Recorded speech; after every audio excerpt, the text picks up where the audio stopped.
আলোচনা করি, রাইট? একটু আগে যেটা বলছিলাম যে অ্যাসেট আসলে কি। অ্যাসেটটা হচ্ছে যে anything used in the business process or task. If organization rely on the person, যেটা পার্সন হতে পারে, প্লেস হতে পারে, থিং হতে পারে, ডিভাইস হতে পারে, tangible intangible what ever it is, which is required to run A business, this is call asset. Asset valuation কি হবে? Value assign to the asset based on the number of factor. এটা একটা asset, একটা সার্ভারের value কত হতে পারে, এটা অনেক কিছুর উপর ডিপেন্ড করবে। যেমন কি, ওই ডিভাইসটা কত টাকা কিনছে সেটা তো একটা ব্যাপার আছে, শুধু এটাই না, এইটা দিয়ে কি কি সার্ভিস হচ্ছে, তার রেভিনিউ কিরকম আসতেছে, ঠিক আছে, এবং এখান থেকে এটা সমস্যা হলে রিপোর্টেশনের লস আছে কিনা সেটাও মাথা রাখতে হবে। মানে মনিটারি নন মনিটারি সবকিছুই চিন্তা করতে হবে। Based on the number of factor including importance of the organization, to it the organization use in the critical process, critical প্রসেসের সাথে ইম্প্যাক্ট। যেমন আমি যদি বলি যে কোর ব্যাংকিং সিস্টেমে, ব্যাংকের কথা, কোর ব্যাংকিং সিস্টেমের সাথে হ্যাম্পার হইতে পারে, রাইট? তারপরে ডিজিটাল ব্যাংকিং এর সিস্টেমের বা মোবাইল ব্যাংকিং সিস্টেম হ্যাম্পার হতে পারে, সেক্ষেত্রে হিউজ বিজনেস লস হতে পারে, রাইট? সেটা আমাদেরকে মাথায় রাখতে হবে, রাইট? এরপরে যদি মনে হয় যে এক্সেস কন্ট্রোল সিস্টেম বন্ধ হয়ে যাবে, সো এই ক্রিটিক্যালিটির উপর বেসিস করে আমাদেরকে অ্যাসেট ইভ্যালুয়েশন করতে হবে, এবং এখান থেকে কি পরিমাণ রেভিনিউ আসে সেটা চিন্তা করতে হবে। Actual cost and non monetary expense or cost, ঠিক আছে? এরপর থ্রেটটা কি? Threat any potential occurrence that may cause undesirable unwanted outcome of the organization. থ্রেট মানে তো আমরা জানি কি, রাইট? থ্রেট ফিজিক্যাল ওয়ার্ল্ডে থ্রেট যেরকম চোর ডাকাত এরকম, আর এরকম ইনভারনমেন্টের থ্রেটটা হচ্ছে যে মানে এখানেও চোর ডাকাত মানে হচ্ছে যে মানে প্রোগ্রাম হতে পারে, মানুষও হতে পারে, রাইট? অ্যাটাকার, হ্যাঁ, অথবা মানে ম্যালওয়্যার, হ্যাঁ, এগুলো আর কি, ঠিক আছে, থ্রেটস। আচ্ছা, থ্রেট এজেন্ট হচ্ছে ইউজুয়ালি পিপল। থ্রেট এজেন্ট হচ্ছে যে ম্যালওয়্যারের পিছনে যায় থাকে, পিপলকে বলা হয় ইউজুয়ালি আর কি, but they could be, but কোন কোন ক্ষেত্রে এটা প্রোগ্রাম হতে পারে, হার্ডওয়্যার হতে পারে, সিস্টেম হতে পারে, হ্যাঁ। হু এক্সপ্লয়েট ভালনারেবিলিটিস, ঠিক আছে? মানে যে আসলে ভালনারেবিলিটিকে এক্সপ্লয়েট করে অ্যাটাক করতে পারে, তাকে বলা হচ্ছে থ্রেট অ্যাক্টর, রাইট? মানুষও হতে পারে কোন কোন ক্ষেত্রে, সিস্টেমে মোস্টলি মানুষ হবে, মানে ম্যালওয়্যারের পিছনে তো আসলে মানুষই থাকে, এটাই আর আর হচ্ছে থ্রেট ভেক্টর। এরপরে হচ্ছে পথ অর মিনস বাই হুইচ, মানে কি কি হতে পারে থ্রেট ভেক্টর। যেমন ইমেল, ইমেল একটা most important you know popular threat vector, right? ইমেলের মাধ্যমে আমরা, ফিশিং ইমেলের মাধ্যমে মানে আহ, এই অ্যাটাক গুলো হয়ে থাকে আর কি, রাইট? তারপরে হচ্ছে web, external drive, wifi, pen ড্রাইভের মাধ্যমে, তারপরে ওয়াইফাই মিডিয়া আর কি, মোট কথা হচ্ছে মিডিয়া, যে মিডিয়ার মাধ্যমে অ্যাটাক হতে পারে সেটা আর কি, হ্যাঁ? এটা মাথায় রাখতে হবে, এটা মাথায় রাখতে হবে। সো এটা ইম্পর্টেন্ট, এগুলো জিনিস হয়তো মনে হবে যে এগুলো সহজ জিনিস, বাট এগুলো ক্লিয়ার হয়ে নেন যাতে সমস্যা না হয়। থ্রেট ইভেন্টটা কি? অ্যাক্সিডেন্ট, মানে থ্রেট ইভেন্ট মানে যখন আপনার কোনো ইনসিডেন্ট, অ্যাক্সিডেন্ট হয়ে গেছে, অ্যাক্সিডেন্ট ওপরে যার ইন্টেনশনাল এক্সপ্লয়েট আর ভালনারেবিলিটি, কোনো ভালনারেবিলিটি এক্সপ্লয়েট হয়ে গিয়েছে, সে আমরা কিন্তু প্রথম যেটা বলছিলাম যে ভালনারেবিলিটিস এবং থ্রেট এই দুটোর মিলিয়েই অ্যাকচুয়ালি কি হয়, মানে রিস্ক মিটালাইজড হয়, রাইট? এই রিস্ক ম্যাটারাইজ হয় মানে কি, ইনসিডেন্টটা ঘটে যায়, মানে থ্রেট ইভেন্টটা মানে মানে ইনসিডেন্টটা ঘটে যায় আর কি, অ্যাটাকটা ঘটে যায়, বা রিস্কটা ম্যাটারাইজড হয়। They can also be natural or person made. Fire, earthquake, flood, system failure হতে পারে, হ্যাঁ, অনেক কিছু হতে পারে। ফায়ার হতে, আর্থকোয়েক হতে, ফ্লাড, সিস্টেম ফেলার, হিউম্যান এরর, এটা হচ্ছে ন্যাচারাল, বাট আদারওয়াইজ মানে আর কি হতে পারে, আমরা যদি দেখি যে ম্যালওয়্যার, হ্যাঁ, অ্যাটাক হতে পারে, ফিশিং অ্যাটাক হতে পারে, এটা তো হচ্ছে ম্যানমেড হতে পারে, রাইট? আবার ভার্নাবিলিটিস আমরা জানি উইকনেস, উইকনেস অফ সেফগার্ড আর কাউন্টার মেজার্স। আমরা যে কাউন্টার মেজার্স বসাইছেন সেটা সেফগার্ড বা ওএস এর অ্যাপ্লিকেশনের ভার্নাবিলিটিস, উইকনেস, রাইট? এগুলো আর কি। Other it slows or loophole, oversight, error, limitations, frailty, frailty আর কি, হ্যাঁ, আর susceptibility that enables a threat to cause harm. Exposure মানে কি? এক্সপোজার মানে হচ্ছে যে খুব ইম্পর্টেন্ট। এক্সপোজার হচ্ছে যে ধরেন আপনার সিস্টেম কতটুকু vulnerable, susceptible to asset loss because of threat. যদি কোনো থ্রেড মিটিলাইজড হয়, তাহলে আপনার কি পরিমাণ ক্ষতি হতে পারে, কি পরিমাণ লস হবে, সেটাকে বলা হয় এক্সপোজার টু দ্য থ্রেড। ওই থ্রেড দিয়ে কি পরিমাণ লস হতে পারে, যদি থ্রেডটা ম্যাটারাইজড হয়, থ্রেডটা যদি অ্যাটাক করে, তাহলে আপনি যে ক্ষতি হবে, যে ইম্প্যাক্টটা হবে, সেটা কি পরিমাণ, এটাকে বলা হয় exposure. Hmm. There is a possibility of thread that vulnerability can or will be exploited by the threat agent or event. Exposure factor is driven from this concept. এর থেকে এক্সপোজার ফ্যাক্টর ড্রাইভ করা হয়, এটা আমরা পরে দেখবো। So এই জিনিসগুলা, মানে আপনার মুখস্থ করার দরকার না, আমার মানে একটু বুঝে পড়লেই বুঝতে পারবেন। হ্যাঁ, আমি আসলে আজকে একটু সহজ করার চেষ্টা করেছি। আই হোপ যেরকম, মানে মোট কথা যে এই কনসেপ্টটা যাতে আপনার কনফিউশন ক্রিয়েট না করে গোয়িং ফরওয়ার্ড, সেটার জন্য এটা দরকার। এবং এটা সিএসএসপির এগুলো নিয়ে তো অনেক নেক্সট কথাবার্তা হবে, রিস্কের মধ্যে অনেক কিছু আসবে। সো এই টার্মিনোলজি যদি আমরা না জানি তাহলে প্রবলেম হতে পারে, দ্যাটস ওয়াই এটাকে একটু ফোকাস দিয়ে পড়া আর কি, রাইট? এটা আপনার বইয়ে আর একটু পড়লে বুঝতে পারবেন, বাট মূল সারমর্মটা এটাই আর কি, right? মানে একটা যদি asset asset valuation, threat, threat এজেন্টকে, থ্রেড তো আমরা জানি যে ওই চোর ডাকাতের ক্ষেত্রে ওখানে ম্যালওয়্যার টেরর এগুলো আর কি। আর থ্রেড এজেন্ট মানে মানুষ ইউজুয়ালি।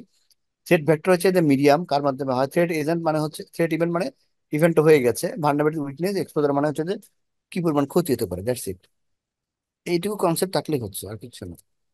আচ্ছা, এবার রিস্ক, রিস্কটা কি ম্যাটার হয়? Risk is likelihood, probability of likelihood that threat will exploit a vulnerability, right? And can cause the asset or sensitivity of the damage of the damage could result. আর রিস্কটা হচ্ছে তো এটা বলতে পারেন, risk is threat into vulnerability, যেটা আমরা আগে বলছি। Threat এবং ভার্নাবিলিটি যে কম্বিনেশনই হচ্ছে রিস্ক। এটাকে কখনো কখনো আরেক ভাষায় বলে যে probability of harm and impact of harm, এরকম বলতে পারেন। বাট ভার্নাবিলিটি এবং থ্রেট এই দুটোর মিলিতভাবেই হচ্ছে রিস্ক। আচ্ছা, সেফগার্ডটা কি? এর কনসেপ্ট গুলো নিয়ে, সেফগার্ডটা হচ্ছে control, protection mechanism, countermeasures, anything that remove or reduce the risk or vulnerability, ultimately risk আর কি, vulnerability to protect against one or more specific threat এবং ultimately reduce the risk, হ্যাঁ?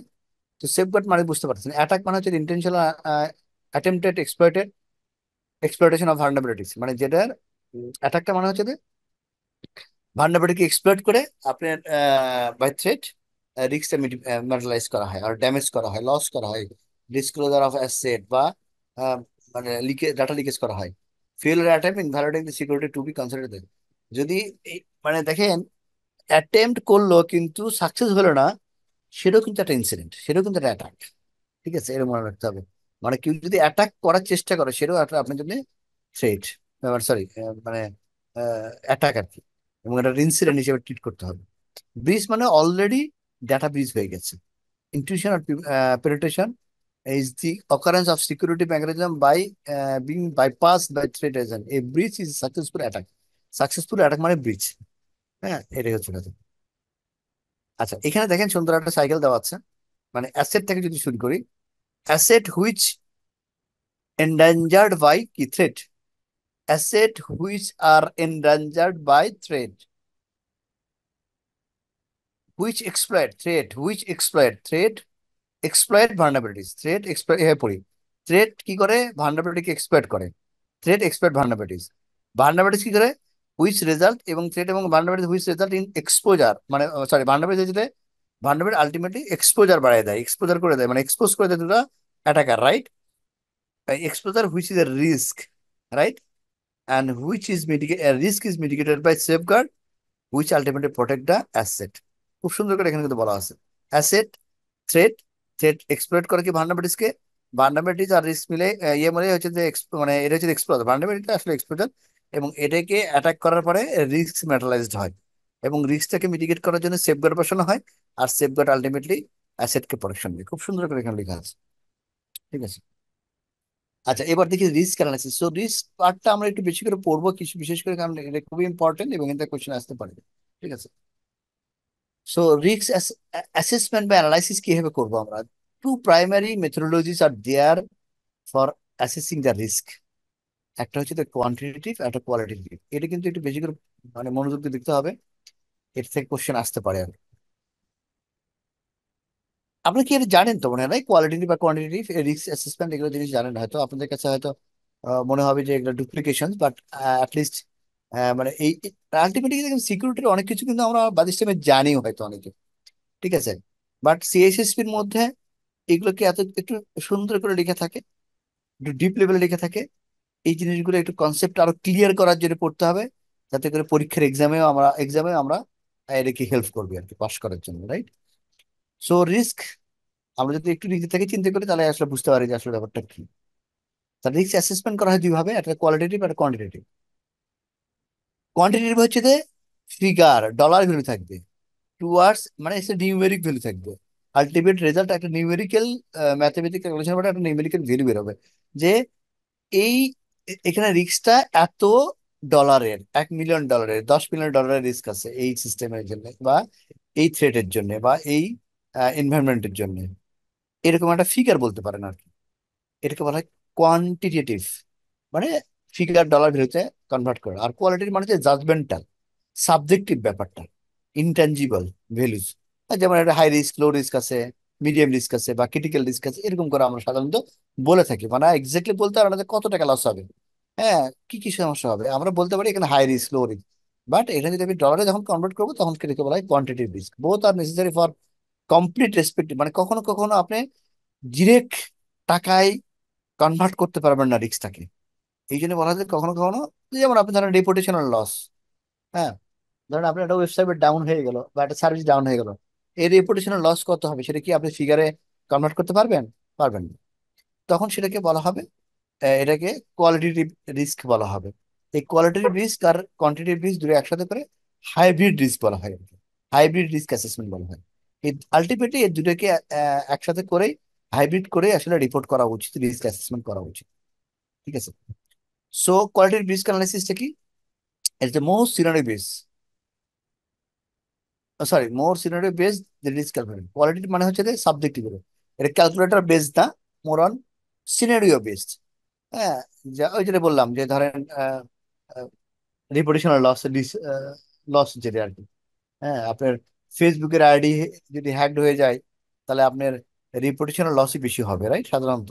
যদি ওখানে আবার অ্যাকাউন্টের মধ্যে আপনি ইউজার নেম, ব্যাংকের আইডি টাইডি রেখে দেন, তাহলে কিন্তু আবার ডলার ভ্যালুতে পার করতে পারবেন।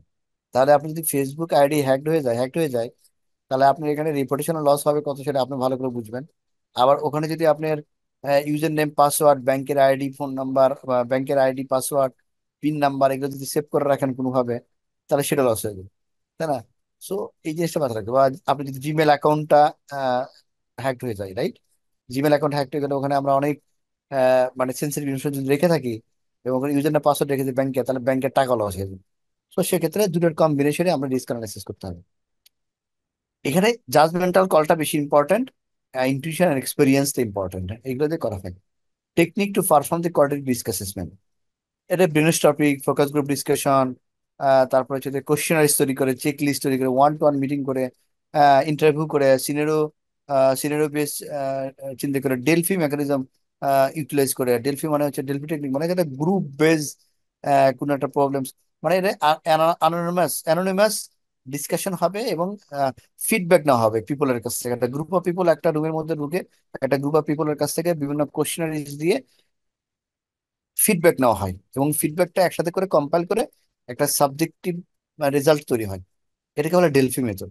এভাবে করে আসলে রিস্ক অ্যানালাইসিস করা হতে পারে। এটা মানে কে কি ফিডব্যাক দিল, কারো নাম থাকবে না, আহ, নামবিহীন আসলে সবার ইনপুটটা নিয়ে এখান থেকে কম্পাইল করে অ্যানালাইসিস করে রিপোর্টটা নেওয়া, রেজাল্টটা নেওয়া হয়। আর কোয়ান্টিটেটিভ হচ্ছে উল্টাটা, ওরা gives a concrete probability of indicator or numeric indication for relative risk potential. এই রিস্কের নিউমেরিক্যাল ভ্যালু দিবে, ডলার ভ্যালু দিবে, টাকার ভ্যালু দিবে। ঠিক আছে, end result is the report that has a dollar figure for level of risk, potential loss, cost, counter measures and values of safeguard. Potential loss, cost of counter measure cost দেবে। মানে এখানে কিন্তু ওই যে quantitative risk analysis এর মধ্যে আপনাকে counter মেজারেস এর জন্য কি পরিমাণ কস্ট লাগবে সেটাও কিন্তু আপনাকে বের করতে হবে ফিগারে। যেমন আমি বললাম যে ওয়াফ বসাবো, ওয়াফের জন্য কত টাকা লাগবে, পার ইয়ারে কত টাকা খরচ হবে, সেই জিনিসটা লাগবে। এবং এখানে কস্ট বেনিফিট অ্যানালাইসিস করতে হবে, যে আমি ওয়াফ বসাবো, ওয়াফ করতে গেলে সে ফর এক্সাম্পল 10 মিলিয়ন টাকা লাগবে, 10 লাখ টাকা লাগবে, বা $1 মিলিয়ন লাগবে, 1 কোটি টাকা। ঠিক আছে, 1 কোটি টাকা আমি এখানে খরচ করবো। হ্যাঁ, সেক্ষেত্রে আমার রেভিনিউ কি আসছে এখান থেকে? হ্যাঁ, এটা না হলে, এবং এখানে রিস্কটা কি, এটা না লিখলে আমার কত লস হতে পারে। দেখা গেলো এখানে আমি যদি এখানে রিস্ক কখনো যদি একসেপ্ট করি, রিস্ক, সরি, এখানে যদি রিস্ক চিন্তা করি, সেফগার্ডের দাম 1 কোটি টাকা, আমার এখানে যে সার্ভিস চলে 4-5টা, এটা যদি বন্ধ থাকে একদিনের জন্য, 5 দিনের জন্য, বা রিপোর্টেশনাল ইস্যু হয়, সবকিছু মিলে আমার দেখা গেলো এখানে 70 লক্ষ টাকার রিস্ক আছে। তাহলে আপনি হয়তো চিন্তা করবেন যে আমি 1 কোটি টাকা খরচ করবো কি করবো না। বাট আপনি যদি চিন্তা করেন না, এখানে রিপোর্টেশনাল লস আছে, সেটার দাম আবার 40 লক্ষ টাকা, তখন দেখা গেল যে 1 কোটি 20 হয়ে গেল, বা 1 কোটি 10 হয়ে গেল। তখন আপনাকে চিন্তা করতে হবে, হ্যাঁ, যে রেপুটেশনাল লস যদি আপনি মেজার করতে পারবেন না, বাট আপনি অ্যাজাম্পশন করে নিতে হবে, দুটো হাইব্রিড ক্যালকুলেশন করে নিতে হবে। করে নিয়ে আপনাকে চিন্তা করতে হবে যে হ্যাঁ, সেফগার্ড করতে গেলে আমার 1 কোটি টাকা লাগতো, বাট আমার লস কাভার করবে 1 কোটি 10 লাখ টাকা বা 1 কোটি 20 লাখ টাকা। তখন আপনি চিন্তা করবেন না বসানো উচিত, রাইট? এটা আর কি, বা সার্ভিস হ্যাম্পার হবে অল দিস থিং, এটা আর কি। সো এখন এটা আমরা আরেকটু কিভাবে ক্যালকুলেশন করব, এটা ম্যাথামেটিক্যাল ব্যাপার আছে, সেটা আমরা একটু দেখে নিই। মেজর স্টেপ টু অরফেজ in quantitative risk analysis. Assign value মানে অ্যাসেট ভ্যালু বা অ্যাসাইন ভ্যালু, অ্যাসেটের ভ্যালুকে যেটা অ্যাসাইন করা হয়। সে ফর এক্সাম্পল আপনার একটা সার্ভার কোর্স ব্যাংকিং এর জন্য কাজ করে, তাহলে ওই সার্ভারের অ্যাসেট ভ্যালুটা কি হবে? সার্ভারের দাম সে ফর এক্সাম্পল 10 মানে ধরেন 50 লাখ টাকা। দুটো সার্ভার বা চারটে চারটে সার্ভার আছে, ঠিক আছে? আচ্ছা, এই সার্ভারের দাম 50 লক্ষ টাকা, কিন্তু সব নো, এটা কি পরিমাণ রেভিনিউ আর্ন করছে এবং এটা বন্ধ হয়ে গেলে কি পরিমাণ রেভিনিউ লস হবে, ঠিক আছে? এইগুলো চিন্তা করে আপনি এখানে সে ফর এক্সাম্পল আপনি 50 লাখ টাকা সার্ভার প্লাস এখানে ইয়ারলি বেসিসে এখান থেকে রেভিনিউ আর্ন হয় কি অবস্থা 10 কোটি। ভাই? মিটিং ই করা যাচ্ছে না, ব্যবসা করবো কিভাবে? হ্যালো ভাই, যে কথা না বলে একটু মিউট করে রাখি। আচ্ছা, আপনারা কি আমার কথা শুনতে পাচ্ছেন না? বুঝতে পারতেছেন তো? মানে ফিডব্যাক দিন যদি কিছু বুঝতে আমার না ভাই পারেন। শুনতে জি জি পাচ্ছি। তো হচ্ছে। আচ্ছা ওই আমার সার্ভারের যে ইনফরমেশন এবং সেটার জন্য যে আমার যে লস হবে, এটা কতদিন টাইম বেসিসে আমরা হিসাব করবো? ওটা চিন্তা করবে, ওটা তো আপনি, ওটা আপনাকে চিন্তা করতে হবে যে অ্যাসেট 1 বছর, সে পরে তোমার 1 বছর, 1 বছর একটা টাইম অফ স্প্যান আপনি চিন্তা করবেন। আমরা এই ক্যালকুলেশন আরো ভালো করে বুঝতে পারবো। সে ফর এক্সাম্পল আপনি চিন্তা করলেন যে 1 বছরে এই সার্ভার থেকে আমার কত টাকা রেভিনিউ আসে। আমি সেটা বললাম যে 10 কোটি টাকা রেভিনিউ আসে আমার, ঠিক আছে, 1 বছরে। এবং এর সার্ভারের দাম হচ্ছে যে 50 লাখ টাকা, তাহলে 1 বছরে। এবং এর আপনার অ্যাসেট, অ্যাসেটের আপনার লাইফ টাইম ধরছেন 5 বছর, তার মানে প্রতি বছরে আপনার 10 লাখ টাকা করে, রাইট? তাহলে আপনার এই অ্যাসেটের ভ্যালু হচ্ছে ওই 10 কোটি প্লাস 10 লাখ, ঠিক আছে? 10 কোটি 10 লাখ টাকা আপনার অ্যাসেটের ভ্যালু হচ্ছে, সে ফর এক্সাম্পল, ঠিক আছে? তাহলে ইয়ারলি আপনি ক্যালকুলেশন করবেন যে ইয়ারলি আপনার এত টাকা দিচ্ছে। এখন এখানে যদি কোনো রিস্ক থাকে যে চারটা সার্ভারে বন্ধ হয়ে যাবে, এমন হয়ে বন্ধ হয়ে গেল যে পুরা সার্ভিসটা আপনার বন্ধ থাকলো, এটা এখন 1 দিন 5 দিন এটা আপনি ক্যালকুলেশন করবেন পরে আর কি, এই রিপোর্টেশন লসেস, এই ক্যালকুলেশন গুলো আমরা এখন এখানে দেখবো, ঠিক আছে? দেখেন, তাহলে ওই অ্যাসেট ভ্যালুটা কত হলো আমার? অ্যাসেট ভ্যালুটা ধরেন আমি 1 বছরের জন্য চিন্তা করি, যদি 1 বছরের জন্য অ্যাসেট ভ্যালুটা ধরেন 10 কোটি, সে ফর এক্সাম্পল 10 কোটি 10 লাখ টাকা অ্যাসেট ভ্যালু। এরপরে এক্সপোজার ফ্যাক্টর, এটাই আমরা বলছিলাম। এক্সপোজার ফ্যাক্টর মানে কি? এটা যদি ধরেন একটা ইনসিডেন্ট হইলে, একটা যদি ইনসিডেন্ট হয়, সেই ইনসিডেন্ট হলে আমার কত টাকা লস হতে পারে। তখন আপনি দেখবেন একটা ইনসিডেন্ট হলে আমার লস হবে ধরেন 50 লক্ষ টাকা। হুম, 50 লাখ টাকা যে এর কি আছে, সেপারেট বলে পাওয়ার সাপ্লাই সিঙ্গেল, বা এর ধরেন সিকিউরিটি রিস্ক যদি বলি, এর এখানে আমার এক্সট্রা ফায়ারওয়াল নাই, সেপারেট এক্সাম্পল। তাহলে এই ফায়ারওয়াল না থাকার জন্য এখানে সাইবার অ্যাটাক হতে পারে। বছরে কয়টা অ্যাটাক হতে পারে, কয়বার এরকম ডাউন হতে পারে? একবার ডাউন হলে সিঙ্গেল টাইম যদি হয়, এবং সিঙ্গেল টাইমে যদি আমার এটা ডাউন হয়ে যায়, তাহলে কত টাকা লস হতে পারে সেটা আমাকে বের করতে হবে, ঠিক আছে? হ্যাঁ, সে ফর এক্সাম্পল একবার যদি হয়, আমার তো 10 কোটি টাকা বছরে মানে রেভিনিউ আসে। যদি একবার ধরেন 2-3 দিনের জন্য বা কয়েকদিনের জন্য ইয়ে হলো, তখন দেখা গেলো যে আমার লস হচ্ছে কত? আমার লস হচ্ছে সেবারে তোমার 20 লক্ষ টাকা বা 30 লক্ষ টাকা বা 50 লক্ষ টাকা লস হচ্ছে, ঠিক আছে? এরপর আপনি চিন্তা করবেন এই ইনসিডেন্টটা বছরে কয়বার হতে পারে। 50 লাখ করে লস হচ্ছে, মানে ধরেন 2 দিন বন্ধ থাকলো বা 1 দিন বন্ধ থাকলো, 50 লাখ লস।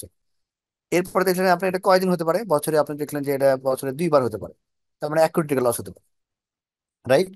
এরপরে বা ওর কত পার্সেন্টেজ, 10 কোটি টাকার পার্সেন্টেজ বের করতে হবে আপনাকে। এরপরে আপনি দেখতে হবে যে এটা হচ্ছে অকারেন্স, কতবার হতে পারে, 2 বার 3 বার 5 বার, বা বছরে 10 বছরে একবার এরকম হতে পারে, ঠিক আছে? যদি আমি ধরি, যদি মানে ধরেন আর্থকুয়েক ধরি বা ফ্লাড ধরি, হ্যাঁ, ইনসিডেন্টটা, হ্যাঁ, টাইপের উপরে আমরা একটু পরে দেখবো ওটা আর কি। সেই হিসেবে চিন্তা করে আপনাকে এই ক্যালকুলেশনটা করতে হবে। যে আমার নিচে এটা দেখলে আর বুঝতে পারবেন, তখন দেখলেন যে হ্যাঁ, আমার দেখা গেলো যে 1 বছরে 2 বার ইনসিডেন্ট হলে আমার অন অ্যান এভারেজ 1 বছরের মধ্যে 1 কোটি টাকা লস হবে, সেভারেজ। এটা হচ্ছে আপনার এক্সপোজার ফ্যাক্টর, 1 কোটি টাকা বছরে আপনার লস হতে পারে, এটা হচ্ছে এক্সপোজার ফ্যাক্টর। তাহলে ওই এখন এক্সপোজার ফ্যাক্টরের সাথে মানে 1 বছরে মানে ধরেন 1 বছরে আপনার এটা আহ, মানে এক্সপোজার ফ্যাক্টর থেকে এটা লস হলো আর কি। ঠিক আছে, লস হতে পারে। তো ওই লসকে ক্যালকুলেশন করে আপনাকে এখন সেফগার্ড চিন্তা করতে হবে, যে সেফগার্ড যদি আমার 1 কোটি টাকা কম হয় তাহলে আমি বসাবো না বসাবো না। এখন আমরা দেখে বুঝতে পারবো এর সাথে calculate the exposure factor, EF এটাকে বলা হচ্ছে, calculate the single loss of expectancy. মানে বছরে বছরে না, একবার যদি ইনসিডেন্টটা ঘটে তাহলে কি পরিমাণ মানে লস আপনি এক্সপেক্ট করতেছেন বা হতে পারে সেটা ব্যবস্থা করতেছেন। এটাকে বলা হয় সিঙ্গেল লস অফ এক্সপেক্টেন্সি, মানে SLE, for each asset threat pairing. ঠিক আছে, এসএলই এটাকে বলে এসএলই। তাহলে এসএলই টা কি হলো? SLE equal to asset value into exposure factor. Exposure factor মানে আপনি বলে নিচ্ছেন যে এক একবার ইনসিডেন্ট হলে আমার 10% অ্যাসেটের ভ্যালু 10% লস হবে। অ্যাসেট ভ্যালু যদি 100 টাকা হয় তাহলে এক্সপোজার ফ্যাক্টর হবে 10%, মানে 10 টাকা। তাহলে এসএলই এক্সপোজার হবে। বা এক্সপোজার ফ্যাক্টর ইয়ারলি অথবা মান্থলি এটা কনসিডার করবো না, না যে কোনো সময় একবার হলেই হ্যাঁ, ওটাকে আমি রাইট, রাইট। একবার হলে আচ্ছা, কত লস হতে পারে, কত পার্সেন্ট বা কত টাকা লস হতে পারে, এটাকে বলে এক্সপেক্টেন্সি। এই সরি, টাকাটাকে কি পার্সেন্টেজে নিব নাকি টাকাটাকে পার্সেন্ট হিসেবে ধরবো? এটা পার্সেন্টেজে সাধারণত থাকে, নেওয়া হয় আর কি, তাহলে বেটার হয় আর কি। ধরেন আপনি যদি 10 লক্ষ টাকার জিনিস হয়, তাহলে ওর এক্সপোজার ফ্যাক্টর হবে যদি 10% হয়, তাহলে 10 লক্ষ টাকা 10%, মানে 1 লক্ষ টাকা। মানে পার্সেন্টেজ দিলে বেটার হবে। ক্যালকুলেট দি লাইকলিহুড, এরপরে লাইকলিহুড মানে আপনি এক বছরে কতবার এই ইনসিডেন্টটা হতে পারে, এটা আপনার হিস্ট্রিক্যাল ডাটা থেকে আপনি নিতে পারেন। হ্যাঁ, হিস্ট্রিক্যাল ডাটা নিতে পারেন যে কত এক বছরে কতবার এখানে ঘটনাটা ঘটতে পারে। এটাকে বলা হয় রেট অফ অকারেন্স, আরও। আর এতে হচ্ছে অ্যানুয়ালাইজড রেট অফ অকারেন্স, এক বছরে কতবার এই ঘটনাটা ঘটতে পারে এটা আর কি। ঠিক আছে, তাহলে একবার যদি ঘরে সেটা হচ্ছে এসএলই, আর যদি মাল্টিপল টাইম ঘটে তখন বলা হবে এএলই। এএলই অ্যানুয়ালাইজড লস অফ এক্সপেক্টেন্সি, এক বছরে কত ক্ষতি হতে পারে, কত লস হতে পারে এক্সপেক্ট করছেন। এ দিলে বলা হয় অ্যানুয়ালাইজ লস অফ এক্সপেক্টেন্সি, আর এস হচ্ছে সিঙ্গেল লস অফ এক্সপেক্টেন্সি। তাহলে এএলই কি হবে? এএলই হবে এসএলএ, এসএলই সিঙ্গেলের সাথে আপনার মাল্টিপল, মানে অকারেন্স টাইম যদি মাল্টিপল হয় অকারেন্স টাইমটা গুণ করে দিলেন, তাহলে বরাবে এএলই। তাহলে SLE equal two ARO. ARO মানে হচ্ছে অ্যানুয়ালাইজ রেট অফ অকারেন্স। হ্যাঁ, তাহলে এই অকারেন্সটা এক বছরে 5 বার, 2 বার, 3 বার হতে পারে, আমরা একটু পরে দেখবো ক্যালকুলেট করলে। আচ্ছা, এবার past perform the cost benefit analysis of each counter measure for each threat of asset, select the most appropriate response to the. এরপরে কস্ট বেনিফিট অ্যানালাইসিস করতে হবে, যেটা আমি বললাম যে আপনার কত টাকা লস হচ্ছে আর এটাকে সেভ করার জন্য কত টাকা এক্সপেন্স করতে হচ্ছে, এই দুটোর মধ্যে কম্বিনেশন মানে অ্যানালাইসিস করে আপনাকে ডিসিশন নিতে হবে। আচ্ছা, এরপরে স্লাইড দেখলে আমরা আরো ক্লিয়ার হবো সবচেয়ে। দেখেন, আচ্ছা ভাইয়া, আমার, একটা কোশ্চেন হ্যাঁ, আছে। হ্যাঁ, সেটা হচ্ছে আপনার এই টাইপের একটা সিনারিও তো আমাদের কোশ্চেনে থাকতে পারে এক্সামে, তো ওই জায়গায় কি আমাদের ক্যালকুলেটর নিয়ে যেতে হয় নাকি ও জায়গায় ক্যালকুলেটর থাকে ইন্টিগ্রেটেড? ক্যালকুলেটর থাকবে না, ওরকম ফিগার দিবেন। আজ একটু একটু পরে দেখবেন যে আমি এখানে এখানে দেখাচ্ছি, এখানে কোশ্চেন আছে দেখবেন, হ্যাঁ, এক্সাম্পল আছে। দেখেন, S L E, S L equal to মানে কি হলো, তার মানে asset value into exposure factor. ঠিক আছে, এল ই তাহলে কি হচ্ছে, এস এল ই ইন্টু এআরও, রাইট? মানে ফ্রিকোয়েন্সিতে গুণ করলেই এক বছরে কতবার হচ্ছে, কত টাকা হচ্ছে, কত টাকা লস হচ্ছে সেটা পাওয়া গেল। ঠিক আছে, এই দেখেন for example, if an asset is valued, যদি asset value F equal to 200K, মানে 2 লাখ টাকা, $2 লাখ, অ্যান্ড এই যে দেখেন এক্সপোজার ফ্যাক্টর হচ্ছে 45%। বলছে যে একবার যদি ইনসিডেন্টটা হয় তাহলে অ্যাসেট ভ্যালুর 45% আমার ড্যামেজ হয়ে যাবে। ঠিক আছে, তাহলে অ্যাসেট ভ্যালু 2 লাখ টাকা, আর যদি একবার ইনসিডেন্টটা ঘটে তাহলে তার 45% তার ড্যামেজ হতে পারে, তার মানে এক্সপোজার ফ্যাক্টর হচ্ছে 45%। ঠিক আছে, 45% can damage in one event লেখেন, then SLE of the threat will be কত? তাহলে কি হবে? এসএলই হবে SLE equal to asset value into exposure factor. তাহলে এক্সপোজার ফ্যাক্টর কত? 45%। তাহলে 2 লাখ কিন্তু 45% দিয়ে করে দেন, তাহলে কত আসে? তাহলে আসে 45 দিয়ে করে 90, আর 2 শূন্য 2 শূন্য কাটা গেল, 90,000 টাকা। এই লাইনটা বুঝতে পারছেন? তার জি। মানে কি SLE equal two 2 lakh into 45%। 45% মানে কি 0.45, তার মানে হচ্ছে যে 0.45, তার মানে হচ্ছে যে 90,000 টাকা। বুঝা গেছে? 45 দিয়ে করে 90। ক্লিয়ার। তারপরে if SLA is an asset in 90,000, যদি 90,000 তার এসএলই হয় এবং এ আরও যদি 0.5 হয়, বলছে এভরি 2 ইয়ারে একবার ঘটতে পারে। 0.5 তার মানে 1 বছরে একটা ঘটবে না। মানে বলা হয়েছে 0.5 মানে কি জানেন, 2 বছরে একবার ঘটবে, মানে 50% চান্স 1 বছরে। তার মানে 100% চান্স, মানে 2 বছরে 100% চান্স থাকতে পারে, ঠিক আছে। তার মানে এর এর এ আরো কত, ফ্রিকোয়েন্সি কত, ফ্রিকোয়েন্সি 0.5। মানে ধরে নেওয়া হয় যে 2 বছর পর পর এরকম ঘটনা ঘটে, তাহলে কি হবে?